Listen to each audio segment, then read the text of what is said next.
हिमंता जी तो कह रहे हैं कि भाई यहाँ बड़ा अच्छा काम हुआ है, तो इस बार भी जनता उनको चुनने जा रही है। विकास जरूर हुआ है। हाँ। बीजेपी का पाली नेता सबका ही हुआ है, क्योंकि वो जमीन भी खराब हो रहा है। हम लोग का आदिवासी जितना भी जनगोष्ठी का हम लोग का मेंबर है, श्रमिक है, वो लोग का सबका क्षति हो रहा है। इस बार हम लोग बीजेपी सरकार का पत्ती उत्तर देने के लिए हम लोग भी 90 नंग दुलेरान समष्टि से बीजेपी के एगेंस्ट में हम लोग।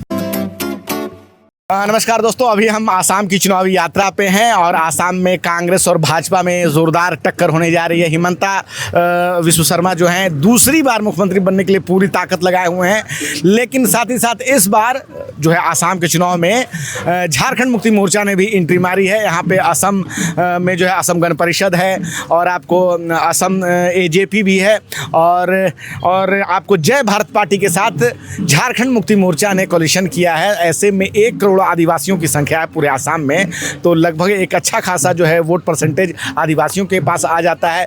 तो अगर कुछ भी सीटों का इधर उधर होता है तो समझिए कि JMM जो है यहाँ पे किंग मेकर की भूमिका में आ जाएगी। हमारे साथ यहाँ एक भाई साहब हैं, हम उनसे बात करते हैं। क्या नाम है सर आपका? जी, मेरा नाम मंगल मुंडा है और मैं आशा दुलेर रीजनल कमेटी का जनरल सेक्रेटरी हूँ। तो हिमंता जी तो कह रहे हैं कि भाई यहाँ बड़ा अच्छा काम हुआ है, तो इस बार भी जनता उनको चुनने जा रही है। ये तो हेमंत ही जाने और उसका कैबिनेट मिनिस्टर ही जाने। आसाम में जो सबका साथ सबका विश्वास और सबका विकास का जो नारा लगा रहा है ये लोग, बीजेपी सरकार डबल इंजन का, जो आसाम में भी बीजेपी की सरकार और केंद्र में बीजेपी सरकार जो विकास का नारा लगा है, वो विकास सिर्फ वो लोग का नेता परिणेता का ही हुआ है। आसाम का जनता का कुछ उन्नति नहीं हुआ है। विकास जो है बीजेपी के नेताओं का ही हुआ है और किसी का नहीं। हाँ जी, विकास जरूर हुआ है। बीजेपी का पाली नेता सबका ही हुआ है, क्योंकि आज कहीं पर देखिए आप बगान एक खरीद रहा है बीजेपी का वाइफ, बीजेपी का क्या बोलते हम लोग हेमंत विश्व शर्मा का वाइफ खरीद रहा है, वो लोग का कैबिनेट मिनिस्टर ही खरीद रहा है। हम लोग का आदमी का पेट में लात मार रहा है ना। अगर हम लोग का आदमी को उन विकास का बात करने से हम लोग का जनजातिकरण का जो मर्यादा, आप लोगों के पेट पे लात कैसे मार रहा है? अगर वो लोग खरीद रहे हैं तो लात कैसे मार रहा है? किसी नहीं मिल रहा है। आज देखिए, आज प्राइवेट एक सेक्टर वो लोग अगर खरीद के कल वो बगान उच्छेद करके जो बगान का गाछ है वो उखाड़ के कुछ दूसरा एक टी इंडस्ट्री का जगह में कुछ अलग इंडस्ट्री बनाते, हम लोग का चाय बगान श्रमिक कहा जाएगा? तो कैसे लात नहीं मरा, आप खुद बताइए। अच्छा, चाय बगान खरीद के वहाँ से चाय बगान को खत्म किया जा रहा है? जी हाँ, होटल या कोई और चीज रिसोर्ट बना देना, इस टाइप का काम हो रहा है? हाँ जी हाँ, वही हो रहा है। पिछले 10 सालों में ऐसा हुआ है बीजेपी के टाइम में कि कोई चाय बगान को खत्म करके वहाँ कुछ और बना दिया? आप नाम बता सकते हैं? हाँ, डोलू बगान में जाइए,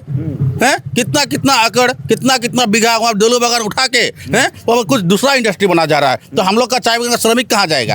हैं आज वो जितना भी वर्कर रहा वहाँ पर, वो वर्कर कहाँ काम करने जाएगा? वो इंडस्ट्री में कितना आदमी काम देगा? वो हम लोग का आदिवासी जो जनसंख्या है, बगान चाय का खेती को भी नुकसान हो रहा है कि जहाँ पे चाय का खेती होता था उन जमीनों को खराब किया जा रहा है। हाँ जी, डेफिनेटली वो जमीन भी खराब हो रहा है। हम लोग का आदिवासी जितना भी जनगोष्ठी का हम लोग का मेंबर है, श्रमिक है, वो लोग का सबका क्षति हो रहा है।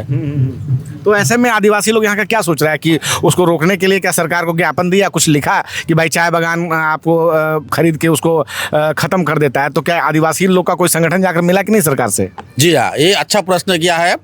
हम लोग इसीलिए इस साल ये 2026 में हम लोग अपना आदिवासी छात्र संस्था के गर्व से पैदा किया है एक राजनीतिक दल। उस राजनीतिक दल का नाम है JVP, जय भारत पार्टी। और जय भारत पार्टी के साथ में अलायंस किया हम लोग का झारखंड मुक्ति मोर्चा, और झारखंड मुक्ति मोर्चा और JVP पार्टी को मिला के हम लोग इस बार राजनीतिक के पथार में हम लोग नाम के नमा है। और इस बार हम लोग बीजेपी सरकार का पत्ती उत्तर देने के लिए हम लोग भी 90 नंग दुलेरान समष्टि से बीजेपी के एगेंस्ट में हम लोग जय भारत और झारखंड मुक्ति मोर्चा का हम लोग का पीटर मिंज को इस बार हम लोग विपुल वोट से जययुक्त करा के हम लोग दुलेरान समष्टि को उन्नयन का दिक में लेके जाएंगे।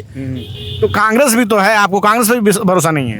ना, कांग्रेस तो ऑलरेडी 70-75 साल राजत्व कर लिया आसाम और भारत सरकार में, लेकिन आसाम को जितना भी देना सका लेकिन उससे कम दिया। 8वां और कंबल, वो जो मुसरी हम लोग जो सोने के बाद में लगा था, मुसरी और एक चादर, उससे वो लोग सारा राजनीति किया और कुछ राजनीति करना नहीं जानता है। तो ये आसाम की जनता इस बात को लेकर कोई विरोध प्रदर्शन नहीं करती कि आखिर यहाँ की चाय का बगान का खेती को खत्म क्यों कर रहा है, वहाँ पे अपना प्राइवेट बिल्डिंग या प्राइवेट होटल क्यों बना रहा है?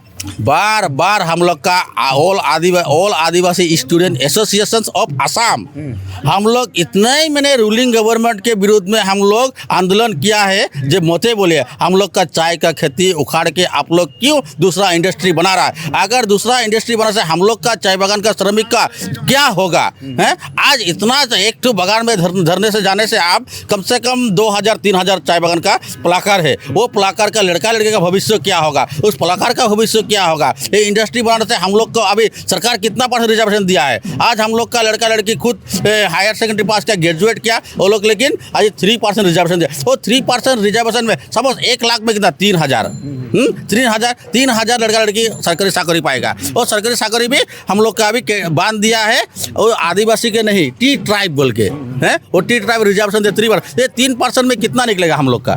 सोच के बताइए आप खुद। इसलिए हम लोग इस बार बीजेपी सरकार को टाटा बाय बाय करने के लिए पूरा हम लोग आंदोलन में लगा हुआ है। इस बार जय भारत पार्टी और झारखंड मुक्ति मोर्चा को हम लोग जिताएंगे और अपना सरकार बनाएंगे। हेमंत सोरेन जिंदाबाद और हम लोग का पीटर अरविंद जिंदाबाद।